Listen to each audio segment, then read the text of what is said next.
श्री कृष्ण के एक बड़े प्यारे मित्र हैं जिनका नाम है सुदामा। ब्राह्मण है,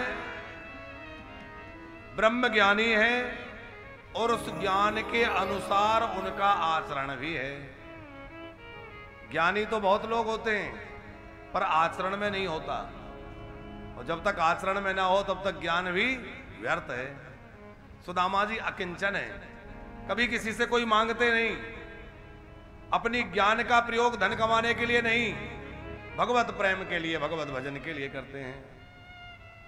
खूब भगवत चिंतन करते हैं, भजन करते हैं, बालकों को वेदाध्ययन कराते हैं, जो कुछ दक्षिणा में मिल जाता है गुरु दक्षिणा के रूप में उसी से निर्वाह करते हैं। पत्नी का नाम है सुशीला, यथा नाम तथा गुणा, जैसा नाम है बिल्कुल वैसी सुशील है। कभी शिकायत नहीं की, खिलाने की बस की नहीं थी तो क्यों विवाह किया। आजकल की होती तो क्या कहते, नहीं खिला सकते थे, बाबा ही बनना था, जब ऐसे ही करना था तो मुझे क्यों ले आए। पर सुशीला कभी शिकायत नहीं करती कि मेरे पास आभूषण नहीं है, कि वस्त्र नहीं है, कि भोजन के लिए कुछ नहीं रहता। तब भी पड़ोसन पूछती है रसोई नहीं बनी तो टाल देती है, बोले हम लोगों का व्रत है। बच्चे भूख से बिलखते हैं, देखा नहीं जाता, लेकिन किसी तरह समझा बुझा देती है। अब पतिदेव को कहां परेशान करें, देव योग से कभी आएगा तो गृहस्थी चलेगी, और भगवान कुछ ना कुछ भेज देते हैं, गृहस्थी चल जाती है।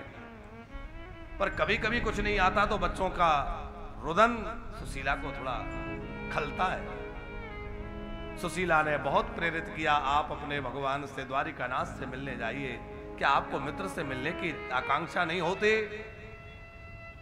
सुदामा मिलने के लिए तो गए पर कुछ लेने के लिए नहीं गए, कुछ देने के लिए गए। भले ही 4 मुट्ठी चावल ले गए गौतम जी, लेकिन लेने के लिए नहीं गए, देने के लिए गए। कहने के लिए वो थोड़ा सा चावल है, पर सुदामा का तो वो सर्वस्व है। सुदामा के पास तो उतना ही था, पर सुदामा अपना सब कुछ ठाकुर जी को देने के लिए चले। भाव में भर के सुदामा गए, लेकिन जिस भाव से सुदामा जी गए हैं, भगवान द्वारिकानाथ भी धन्य है। ये यथा माम प्रपद्यन्ते तांस्ततैव भजाम्य, हम भगवान जैसे भक्त प्रभु को भजता है वैसे भगवान भजते हैं। भगवान भी अपने सिंहासन से उतर के ऐसे दौड़े हड़बड़ाहट में कि राज गद्दी तो छोड़ी, छत्र चवर सब छोड़ दिए, नंगे पैर दौड़े हैं। मेरा मित्र नंगे पैर आया है तो मैं भी नंगे पैर दौड़ूं। भगवान ने दौड़ कर हृदय से लगाया और सुदामा को बहुत आदर दिया है। अपने आसन पर बिठा कर सुदामा के चरण पखारे हैं, और सुदामा की दीन दशा देख के भगवान बहुत रोए हैं। देखी सुदामा की दीन दशा, करुणा करके करुणा निधि रोए, पानी पराथे को हाथ छो नहीं, नैनन के जल सो पग धोए। नैनों के जल से चरण पखार दिए। ये भगवान की भक्त वत्सलता है। भगवान द्वारिकानाथ होकर भी दीनहीन सुदामा को बार बार हृदय से लगाते हैं, सिंहासन में बिठा के आरते उतारते हैं। भगवान अपने भक्तों का बड़ा आदर करते हैं, बहुत सम्मान किया है, बड़े प्रेम से मिले। और जब देखा कि सुदामा ऐसी अनुपम भेंट लेकर आए तो कच्चे चावल प्रभु प्रेम से पाने लग गए। देखो ये नहीं कि कोई भगवान को 56 भोग लगाओ जब भी भगवान रीझेंगे। अरे भगवान को तो एक केला खिला दो, एक आम का फल, कुछ ना मिले एक तुलसी दल, पर ये चालाकी भी नहीं चलेगी कि आप खाओ रबड़ी और भगवान को खिलाओ रेवड़ी, और फिर कहो कि भगवान तो सब में खुश है। जानबूझ के भगवान को कुछ अर्पित नहीं कर रहे। तो क्या कहते हैं लोग, अरे अब कहां से लावे, भगवान तो सब जानते हैं। लोग कह देते हैं भगवान तो सब जानते हैं।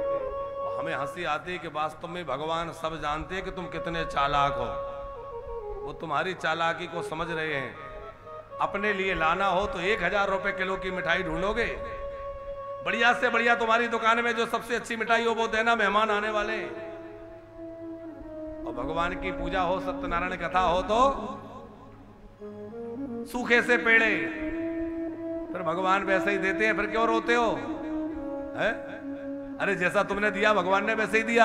हृदय खोल के भगवान के लिए प्रेम से समर्पित करिए, भगवान भी हृदय खोल के आपको समर्पित कर देंगे साहब। आप जिस भाव से देंगे भगवान उसी भाव से तो आपको लौटाएंगे।